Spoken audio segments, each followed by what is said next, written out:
Okay.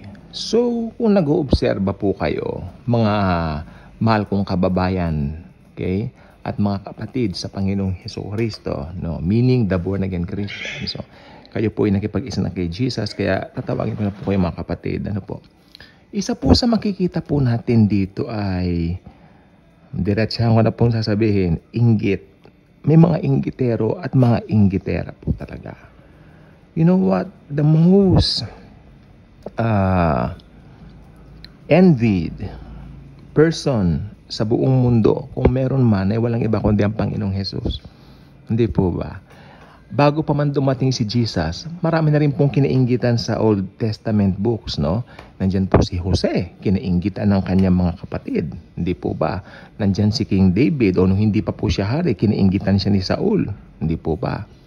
Okay, nandyan din po siyempre si Mordecai, yung uncle ni Esther, kinainggitan ni Haman. O di ba?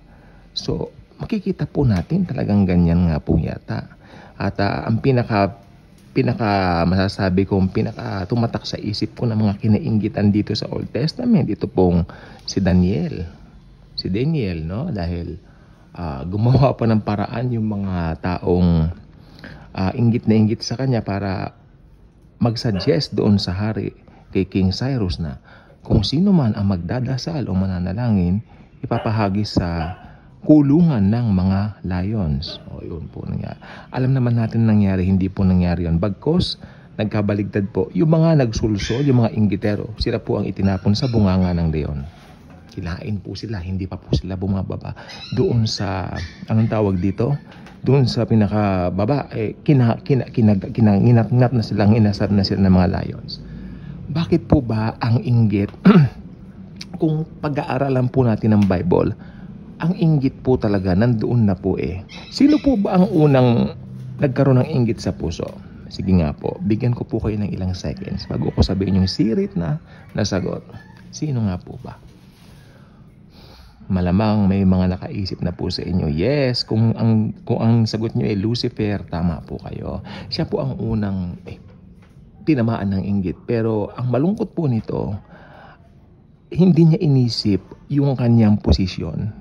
Hindi niya inisip na siya ay creator, ay creation lamang. Yung kinainggitan niya, creator, masyadong mataas ang ambisyon. Hindi ba? So, ngayon, marami po nagtatanong, saan nagmula yung inggit ni Satanas? Iniisip-isip ko nga eh. Actually, maski galugarin ko ang Biblia, hindi ko maiisip ang sagot. So, makontento na lang tayo sa kung ano yung nakalagay din sa Biblia. Yun na tanggapin natin. Kinainggitan po talaga siya. Okay? Pero sabi ko po kanina, ang pinaka-kinainggitan na walang iba, pinaka talaga sa buong kasaysayan, si Hesukristo, si Jesus. To the point na ipinapatay pa siya ng mga punong pari. No? Ginamit nila si Judas para siya ay paratangan, no, ng mga bagay na niya ginawa, no, para si Judas ay gamitin nila para si Jesus ay mahuli nila. Binayaran nila ng 30 pieces of silver. 30,000 ako sana, hindi. 30 pieces of silver lang. Yon. So medyo ang pakiramdam ko ngayon, medyo kakakain ko lang po kasi medyo busog ako. Pero sabi ko, hindi ko pwedeng pakawalan ito dahil ang dami kong revelation tungkol po sa inggit. Ngayon, sa ating modern world, high-tech world ka na po natin, nandyan po ang mga inggit. Ang mother ko ay biktima ng inggit ng isang babae. Kasama niya sa trabaho. Kahit napakalayo dito sa Maynila, ang mother ko dinala sa isang lugar na dahil naiinggit yung kapwa niya sa kanya. Pero lahat naman ng yon, sabi ni mother, si Lord nang bahala. No? Long time ago ito na pag-uusapan lang ngayon. Ang inggit po ay, ito po yung, ang definition po talaga ng inggit, ito po yung nararamdaman ng mga taong walang contentment sa buhay. Hindi sila kontento kung ano yung meron sila. Meaning, hindi sila thankful, hindi sila grateful.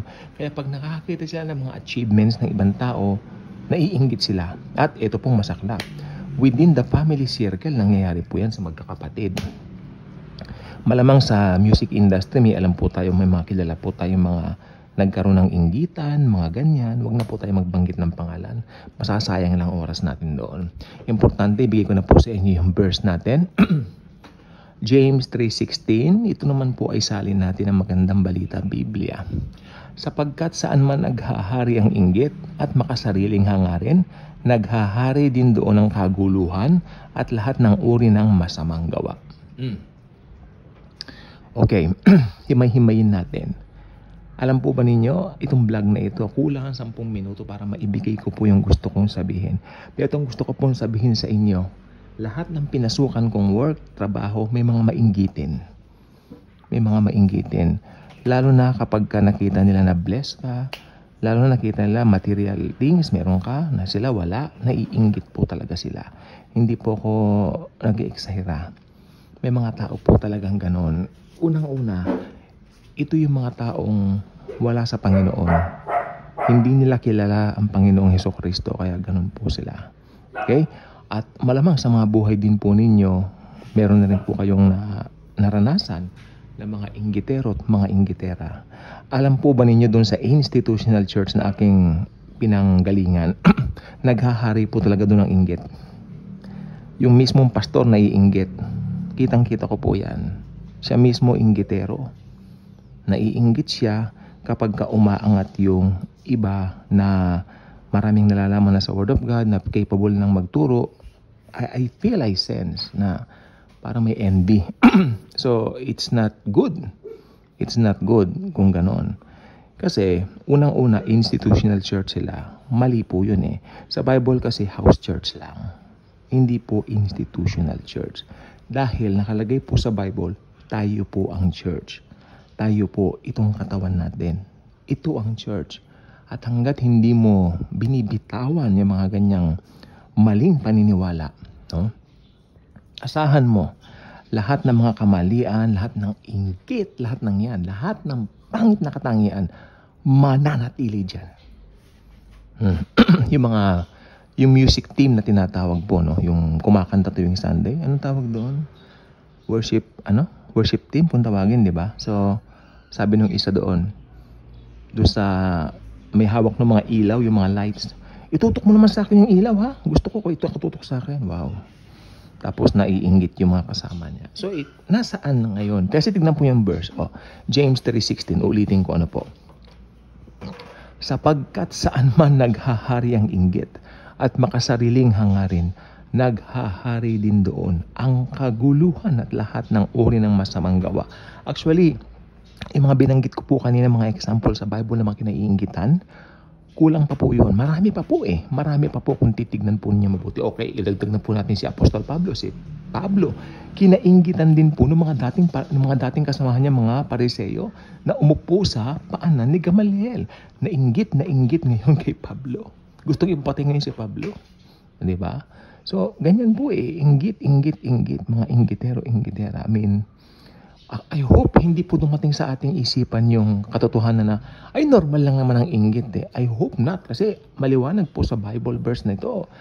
Hindi maganda ang inggit. Ayon sa bagsak ng mga salita rito, tignan nyo, sapagkat saan man naghahari ang inggit at makasariling hangarin, naghahari din doon ang kaguluhan at lahat ng uri ng masamang gawa. So, ibig sabihin, hindi maganda ang inggit.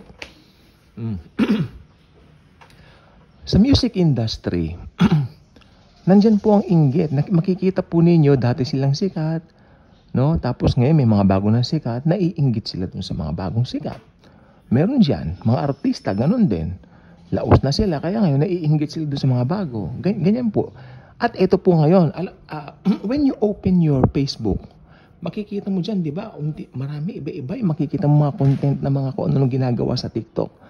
Nandun po yung espiritu ng inggit eh. Kasi pag nakita niya may ganon, siya rin naman, di ba? Parang ayaw magpatalo, mga ganyan. Totoo po yan, wag po kayong magagalit sa akin kasi nakalagay po sa Biblia. Ako sa Biblia lang po ako. Sapagkat saan man naghahari ang inggit at makasariling hangarin. Ayun naman pala eh, makasariling hangarin. Kaya wag kayo nagtitiwala basta-basta sa mga tao. Uy, may malasakit ako sa'yo. I am concerned about you. Don't just believe that. Huwag yung paniniwalaan niya mga ganyan dahil yan ay may mga hangarin na hindi nga po kaaya-aya. Mag-iingat po tayo, last days po ngayon. Sapagkat, sabi niya, saan man naghahari ang inggit at makasariling hangarin, naghahari din doon ang kaguluhan. Tingnan, magulo. May chaos pala, kaguluhan. Akalain nyo, magulo. Yung mga magkakapit bahay dyan, ano po ba? Gusto kong mag-comment naman kayo sa baba. Ano ba yung mga na-experience yung mga inggit, mga tipong issues and all that, just comment down below, Welcome po kayo mag-comment. Sabi niya, naghahari doon ng kaguluhan at lahat ng uri ng masamang gawa. Nagsimula yan sa inggit. Nainggit, no? Okay, bakit ipinapatay pala ni Herod yung mga bata? Sapagkat narinig niya, may darating na hari. At yung hari, kapapanganak lang. Nainggit agad siya doon sa baby Jesus. Kay Lord, bata pa si Lord, baby. I think si Lord, kapapanganak na siguro. Ilang araw pa lang si Lord sa mundong ito na pinanganak bilang tao. Nainggit na. So sinigurado pa niya, 2 taong mga bata pababa. Tegehin lahat. Sabi niya, patayin lahat. Para makasigurado siya na kanya ang throne. Inggit. Sakim. Ano pang nakita nyo rito? Parang ng panahon din ni Moises, di ba? Si Moises po itinago dahil yung paraon that time, nakita niya, parang nahihigitan na tayo ng mga alipin natin to. Tandaan nyo, mga alipin po ang tingin na nila ngayon sa mga Israelites. Patay na po si Jose, patay na si Joseph, yung nagdala sa kanila sa Egypt. Diba? So, ang nangyari nung sabi ng Biblia, at merong isang paraon, there is one Pharaoh who doesn't know anything about Joseph. Merong isang paraon na lumitaw na hindi nakakaalam ng kahit na ano tungkol kay Jose. At ang paraon na ito, ang malupit na paraon. Yan. So, yan pong gusto ko sabihin. Ngayon, yung pinaka-ultimate na inggitero, hindi pa lumalabas. Yun po yung the Antichrist. Katangian din po niya, naiinggit siya kung kani-kanino yan at kaya gagawa siya sa tribulation at saka sa great tribulation ng mga kasamahan. Tingnan nyo, doon naghahari ang kaguluhan at lahat ng uri ng masamang gawa.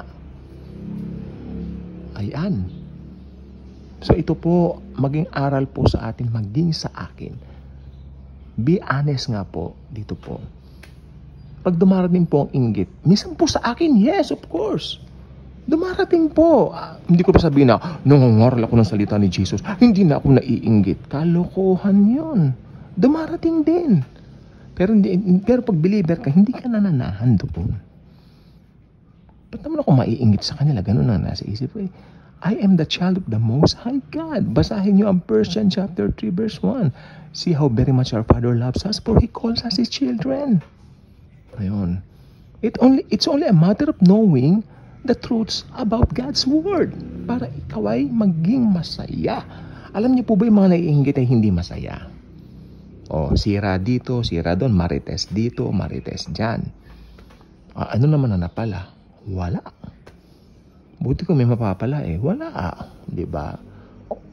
Sinira lang niya yung mga buhay-buhay ng mga magkakapitbahay dahil chismis dito, chismis dyan, hindi pa pala nakasaing. Naman masagwa. Masagwa. Wag ganon, okay? Kaya kung hindi pa kayo subscriber dito, mag-subscribe na po kayo. Click the notification bell. I-share niyo ang video ito. Tiyak, many will benefit from this. Sapagkat malalaman nila once they realize it. Baka naman, ito gusto ko challenge. Isipin natin to. Tayo po ba nagiging dahilan para magkaroon ng inggitan ng mga tao?